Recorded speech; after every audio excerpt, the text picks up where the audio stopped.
Hello friends, RKG academy में आपका स्वागत है। चलिए फ्रेंड्स, तो आज स्टार्ट करते हैं। अभी कुछ रीजंस की वजह से मैं आपका वीडियो नहीं बना पाई, तो आज मैं आपका वीडियो स्टार्ट करती हूँ जहाँ से मैंने छोड़ा था। जैसे कि मैं आपको इस चैप्टर में एसिड बेसिस वाला चैप्टर जो करवा रही थी, अम्ल और क्षार का जो चैप्टर और जो सॉल्ट्स लवण था उसका चैप्टर मैं जो स्टार्ट करवाया था पिछले वीडियो में, इसके जस्ट पहले जो बनाया था उस वीडियो में। ठीक है, तो फ्रेंड्स पिछले वीडियो में हमने पढ़ा था अम्ल के बारे में, क्षार के बारे में, सॉल्ट्स के बारे में, ये क्या होते हैं। ठीक है, इनकी प्रकृति कैसी होती है ये भी बताया था मैंने आपको। और फ्रेंड्स ये भी बताया था कि जो एसिड्स होते हैं वो क्या करते हैं, नीले लिटमस को लाल कर देते हैं, और जो बेसिस यानी क्षार होते हैं वो लाल लिटमस को क्या कर देते हैं, नीला कर देते हैं। तो फ्रेंड्स आज इसी से रिलेटेड मैं कुछ आपको बताऊंगी इंपॉर्टेंट पॉइंट्स, जो कि आपके नीले लिटमस को लाल करना, लाल लिटमस को नीला कर देने से जो आपके कुछ इंपॉर्टेंट क्वेश्चंस आपके बनते हैं, जिनसे कुछ ऐसे सब्सटेंस के बारे में बताऊंगी, वो पॉइंट्स उनसे रिलेटेड बताऊंगी जो कि आपके एग्जाम में अधिकतर पूछे जाते हैं। ठीक है फ्रेंड्स, तो चलिए स्टार्ट करते हैं आज का वीडियो। देखिए आज का वीडियो का फर्स्ट पॉइंट क्या है, सूखा HCl। ये जो HCl लिखा हुआ है ना फ्रेंड्स, ये लिखा है HCl। तो अच्छा, ये आप मैंने डायरेक्ट लिख दिया HCl, इसको आप ये भी लिख सकते हो, ऐसे भी लिख दीजिए। ठीक है, ये क्या है, HCl। तो सूखी HCl गैस लिटमस पेपर पर कोई प्रभाव नहीं डालती है। ठीक है, यानी लिटमस पेपर को प्रभावित नहीं करती। यानी अगर HCl आप किसी भी सब्सटेंस में मिलाते हैं तो उससे आपको ना तो लाल रंग प्राप्त होगा, मतलब उससे आपको इफेक्ट उसका पड़ेगा ही नहीं पेपर पर। ठीक है, लिटमस पेपर पर उसका HCl गैस का कोई भी इफेक्ट आपको देखने को नहीं मिलेगा। ये आप ध्यान रखिएगा। ये जो पॉइंट्स मैंने इनको जो हाईलाइट किए हुए हैं वही पॉइंट्स मेन हैं जो कि आपके इंपॉर्टेंट हैं, अधिकतर आपके एग्जाम में आपसे पूछे जाते हैं। तो आप ये ध्यान रखिएगा कि HCl गैस का लिटमस पेपर पर कोई भी प्रभाव नहीं पड़ता है। अच्छा, सेकंड पॉइंट देखिए आपका क्या है। सेकंड पॉइंट है नमकीन युक्त NH3। देखिए इसको भी मैंने डायरेक्ट ऐसे लिख दिया है वर्ड्स में, इसको आप लिख सकते हो फॉर्मूला बेस पे। देखो NH3 क्या है, ये NH3। ठीक है, NH3 की जो प्रकृति होती है, कैसी प्रकृति होती है, ये क्षारीय प्रकृति होती है। इसमें लिखा नहीं है NH3, इसमें मिसप्रिंट नहीं हुआ है एक्चुअली, इसमें थोड़ा छूट गया है कि नमकीन युक्त NH3 जो होता है वो आपका कैसा होता है, क्षारीय प्रकृति का होता है। कैसा होता है, क्षारीय प्रकृति का। ठीक है, कैसा होता है, ये क्षारीय प्रकृति का होता है, ये यहाँ लिख लीजिएगा आप। इसलिए फ्रेंड्स देखिए, मैं आपसे बार बार कहती हूँ कि मेरे वीडियो को देखने के साथ साथ गौर से सुना भी कीजिए। क्यों? क्योंकि कुछ पॉइंट्स ऐसे हो जाते हैं जो इस वीडियो में मैंने मेंशन नहीं किए हुए हैं, जो कि वो वर्बली ही आपको, जब आप उसको ध्यान से सुनेंगे तो ही आपको पता चलेंगे। ठीक है, तो क्या है इसमें, नमकीन युक्त NH3। ठीक है, ये क्या है आपका NH3। NH3 क्षारीय प्रकृति की होती है और यह लाल लिटमस को क्या कर देती है, नीला कर देती है। ये क्या करती है, लाल लिटमस को नीला कर देती है। फ्रेंड्स आपको पता है जो भी सब्सटेंस आपका क्षारीय प्रकृति का होगा, मैंने बताया था ये बेसिस की, क्षारों की ये क्वालिटी होती है कि वो लाल रंग को क्या कर देते हैं, वो नीला कर देते हैं। ये उनका गुण होता है।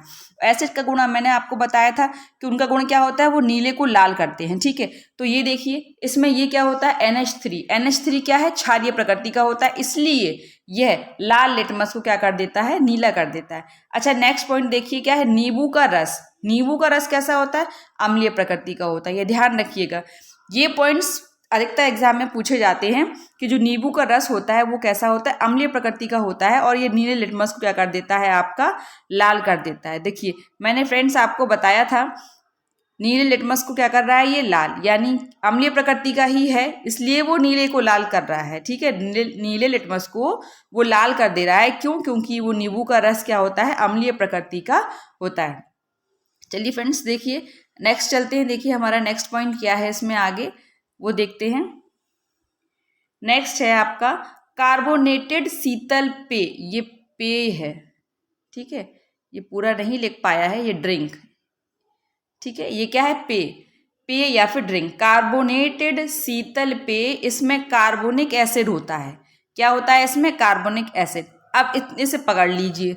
ठीक है, ये क्या है, एसिड है। आपको क्वेश्चन में ऐसे पूछ लिया जाएगा कि कार्बोनिक एसिड बताइए यह सब्सटेंस की प्रकृति पर क्या इफेक्ट डालता है, या फिर आपको ऑप्शन में दे दिया जाएगा कि ये क्या कर देता है, लाल लिटमस को नीला कर देता है, या फिर नीले लिटमस को लाल कर देता है, या फिर कोई प्रभाव नहीं डालता है। तो फ्रेंड्स एसिड है, ये ध्यान रखिए। एसिड की प्रकृति क्या होती है? यह नीले लिटमस को लाल कर देता है, तो ये आप ध्यान रखिएगा, ठीक है। एसिड आ जाए, आंख बंद करके लगा दीजिएगा, अगर नीला जहां दिख जाए आपको नीले से लाल, तो ये ही आपका आंसर हो जाएगा। और क्षार आ जाए तो लाल से नीला, यानी लाल लिटमस को वो नीला कर देगा, ठीक है। नेक्स्ट पॉइंट देखिए, अब नेक्स्ट पॉइंट क्या है? दही में लैक्टिक एसिड होता है, ये नीले लिटमस को लाल कर देता है। अच्छा दही देखिए, दही में हम सभी जानते हैं कि दही में क्या होता है? लैक्टिक एसिड होता है। दही में क्या होता है आपका? Lactic acid. देखिए यहाँ पर एसिड आ गया, अब एसिड है तो ऑब्वियसली ये नीले लिटमस को क्या कर देगा? लाल कर देगा, है ना। क्या कर देगा? ये नीले लिटमस को लाल कर देगा, ठीक है। दही में, ये आप पॉइंट्स बहुत इंपॉर्टेंट है जो मैं आपके लिए आज की वीडियो में लेके आई हूँ। ये इस चैप्टर का आपका जो है बस इतने ही पॉइंट्स, जो कुछ इंपॉर्टेंट पॉइंट्स निकल के आए थे जिनसे आपके क्वेश्चन बन सकते हैं। मैंने देखिए क्षार, यानी क्षार, अम्ल और जो लवण से इस चैप्टर से जितने भी क्वेश्चन बन सकते थे वो मैंने पॉइंट टू पॉइंट मैंने अपने वीडियो में इसमें मेंशन किए हुए हैं। तो इनको बहुत ही ध्यान से अच्छे से पढ़िएगा, बहुत ध्यान से पढ़ने के साथ साथ सुनिएगा भी, क्योंकि इस वीडियो में जो भी पॉइंट मैंने डाले हैं उनसे एग्जाम में क्वेश्चन बन सकते हैं, ठीक है फ्रेंड्स। आगे देखते हैं क्या है। साबुन का घोल यह एक मजबूत आधार वाला नमक है। अच्छा ये देखिए नेक्स्ट पॉइंट क्या कहता है कि जो साबुन का घोल है यह क्या है? एक मजबूत आधार वाला नमक है। यह लाल लिटमस को क्या करता है? नीला कर देता है। अच्छा अब आप कहोगे कि ये नमक आ गया और नमक की क्या ऐसी प्रकृति होती है कि ये लाल को नीला कर दे? फ्रेंड्स हाँ, क्यों? क्योंकि ये क्या करता है? नमक जो होता है वो आपका क्षारीय प्रकृति का होता है। कैसा होता है नमक? क्षारीय प्रकृति का होता है। आपको अगर एग्जाम में पूछ लिया जाए कि नमक की प्रकृति बताइए कि नमक का गुण कैसा होता है, नमक अम्लीय होता है या क्षारीय होता है, तो नमक कैसा होता है? क्षारीय। ये ध्यान रखिएगा, नमक कैसा होता है? क्षारीय। और जो साबुन होता है वो कैसा होता है? एक मजबूत आधार वाला क्या होता है? एक नमक होता है। इसीलिए हमने बताया कि जो नमक है वो क्या है? क्षारीय प्रकृति का होता है। ये आप ध्यान रखिएगा। अगर आपको ये पता होगा कि किसी भी सब्सटेंस की प्रकृति क्या है, क्षारीय है या अम्लीय है, तो ये आप आसानी से बता सकते हैं कि वो लिटमस पेपर का जो रंग होगा वो क्या होगा। तो यह क्या करेगा? लाल लिटमस को नीला कर देता है, ठीक है। कौन? साबुन, क्योंकि ये कैसी प्रकृति का होता है? क्षारीय प्रकृति का होता है, ठीक है। चलिए अब नेक्स्ट देखते हैं। अच्छा एक और पॉइंट इसमें देखिए, यहाँ पर ये आया है, ये बहुत ही इंपॉर्टेंट है, सीटेट के एग्जाम में कई बार पूछा जाता है। क्या?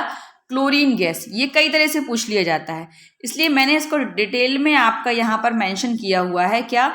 कि क्लोरीन गैस को सूखे चूने के पानी में प्रवाहित किया जाता है तो यह ब्लीचिंग पाउडर देता है, और जिसका उपयोग पानी को कीटाणु रहित करने के लिए किया जाता है। तो फ्रेंड्स जो एग्जाम होता है सीटेट का एग्जाम, उसमें ये क्लोरीन से क्वेश्चन कई बार आ चुका है। इससे प्राइमरी में भी आ चुका है और जूनियर में भी आ चुका है, ठीक है। साइंस में भी, ईवीएस में भी, दोनों तरह से क्वेश्चन आ चुका है और कई बार आ चुका है। रिपीटेड क्वेश्चन है कि जो आपका पानी होता है, वाटर होता है, उसको कीटाणु रहित बनाने के लिए किसका उपयोग किया जाता है?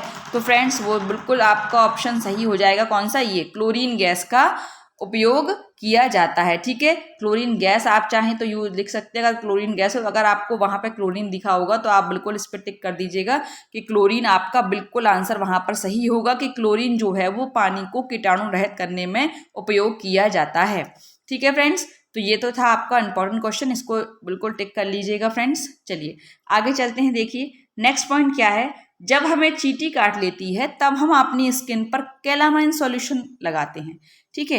ये भी इंपॉर्टेंट क्वेश्चन है आपका कि जब हमें चींटी काट लेती है तब हम किस सॉल्यूशन का उपयोग करते हैं?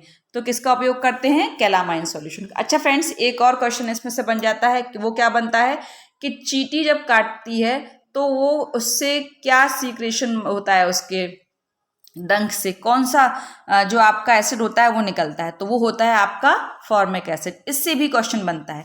ये तो मैंने आपको बताया कैलामाइन सॉल्यूशन का उपयोग किया जाता है। ये भी ध्यान रखिएगा कि चींटी के काट लेने से, जब चींटी जब काटती है तो कौन सा एसिड का सीक्रेशन होता है?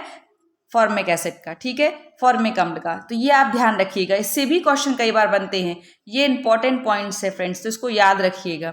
चलिए नेक्स्ट देखते हैं। नेक्स्ट क्या है, एसिड रेन की वजह से ऐतिहासिक इमारतों की बिल्डिंग्स डैमेज हो रही हैं और प्लांट्स एनिमल्स पर भी इसका इफेक्ट पड़ रहा है। ठीक है, ये पॉइंट्स भी इंपॉर्टेंट है फ्रेंड्स। अच्छा, ये तो हमें पता है कि एसिड रेन बहुत ही ज़्यादा आपके लिए हानिकारक है, अपनी स्किन के लिए भी, प्लांट्स के लिए भी, एनिमल्स के लिए भी, और जो हमारे आपके हिस्टोरिकल मॉन्यूमेंट्स हैं उनके लिए भी बहुत ही ज़्यादा हार्मफुल है।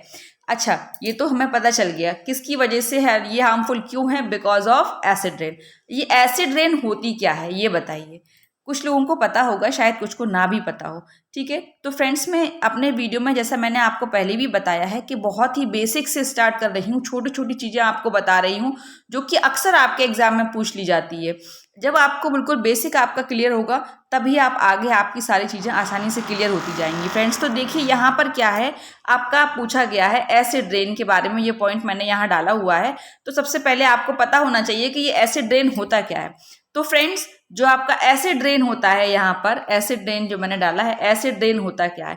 एसिड रेन, एसिड होता है अम्ल और रेन मतलब बारिश, सभी जानते हैं। ठीक है, तो अब सभी जानते हैं, अगर आपसे क्वेश्चन पूछ लिया जाए कि सबसे शुद्ध जल कौन सा होता है, ठीक है, प्योर वाटर, तो वो अपन लोग कहेंगे रेन वाटर। ऑप्शन में हमेशा यही टिक करते हैं कि जो वर्षा का जल होता है वो सबसे शुद्ध होता है। अब आप कहेंगे जब वर्षा का जल शुद्ध होता है तो फिर ये एसिड, इससे, इस एसिड रेन से ये हमारी स्किन क्यों अफेक्टेड हो रही है, बिल्डिंग्स क्यों डैमेज हो रही हैं, प्लांट्स एनिमल्स क्यों डैमेज हो रहे हैं, क्यों इन पर बुरा प्रभाव पड़ रहा है। फ्रेंड्स, वर्षा का जल तो शुद्ध होता है, जब वो आता है ऊपर से तो वो बिल्कुल शुद्ध रहता है, लेकिन वो हमारे इस वातावरण में आते ही क्या हो जाता है, पॉल्यूटेड हो जाता है। कैसे हो जाता है, देखिए, वर्षा का जल हमें पता है सबसे शुद्ध होता है, लेकिन जब यह बारिश वातावरण में आती है, पानी की जो बूंदें होती हैं वो वातावरण में आती हैं, तो ये कैसी हो जाती हैं, एसिडिक हो जाती हैं। क्यों हो जाती हैं एसिडिक, कैसे, because of carbon dioxide, sulphur dioxide and nitrogen dioxide, जो कि क्या होती हैं हमारे वातावरण में, हमारे एटमॉस्फेयर में क्या होती हैं, एज अ पॉल्यूशन। ठीक है, एज अ पॉल्यूशन मतलब बिल्कुल बहुत ही ज्यादा प्रदूषण से भरी हुई ये जो गैसेस होती हैं ये प्रेजेंट होती हैं। ठीक है, इन्हीं की वजह से हमारी जो बारिश होती है वो कैसी हो जाती है, पॉल्यूटेड हो जाती है, और उसको हम बोलते हैं एसिड रेन बोलते हैं। ठीक है, क्यों, और जब भी यही जो कार्बन डाइऑक्साइड, सल्फर और नाइट्रोजन जो होती है, नाइट्रोजन डाइऑक्साइड जो होती है, ये क्या होती है, बारिश की बूंदों में जब घुल जाती है तो क्या बन जाती है, कार्बनिक एसिड बन जाता है। ठीक है, सल्फ्यूरिक एसिड बन जाता है और नाइट्रिक एसिड को बना लेती है, जिससे कि क्या बन जाती है, ये बारिश हमारे लिए बहुत ही ज़्यादा एसिडिक हो जाती है, और हमारी स्किन के लिए, ठीक है, हमारे प्लांट्स के लिए, एनिमल्स के लिए, और हमारे हिस्टोरिकल मॉन्यूमेंट्स की बिल्डिंग्स के लिए क्या हो जाती है, बहुत ही ज़्यादा हार्मफुल हो जाती है, बहुत ही ज़्यादा हार्मफुल हो जाती है। इसी वजह से फ्रेंड्स, ये हम लोग क्या करते हैं, हम लोग ज़्यादा से ज़्यादा प्लांट्स लगाने के लिए बोलते हैं। ठीक है, और ये जो हिस्टोरिकल बिल्डिंग्स वगैरह को, इनको बचाने के लिए जो हमारी जो फैक्ट्रीज वगैरह जो हमारे आसपास जो एक बहुत बड़ी बड़ी फैक्ट्रियां हैं, कारखाने हैं, इन पर क्या हो जाता है, कहा जाता है कि बहुत मतलब कम से कम पॉल्यूशन हो, ऐसा इसका प्रबंध किया जाए। तो फ्रेंड्स, ये जो एसिड रेन की वजह से ही होता है। ठीक है, एसिड रेन क्या होती है ये मैंने आपको बताया, एसिड रेन क्या होती है। तो फ्रेंड्स, ये थे आज की वीडियो के कुछ ऐसे पॉइंट जो कि जिनसे एग्जाम में क्वेश्चन पूछ लिए जाते हैं। फ्रेंड्स, ये इस चैप्टर का लास्ट पॉइंट्स थे जो मैंने आपको बताए। कल से स्टार्ट करेंगे हम न्यू चैप्टर, ठीक है, न्यू टॉपिक। और इस वीडियो में अगर आपको कोई भी प्रॉब्लम, कोई भी डाउट हो तो आप मुझे कमेंट बॉक्स में ज़रूर बताएं। फ्रेंड्स, अगर आपको वीडियो अच्छा लगा हो तो मेरे इस वीडियो को ज़्यादा से ज़्यादा लोगों तक शेयर कीजिए, चैनल को सब्सक्राइब कीजिए और लाइक भी कीजिए। Thank you.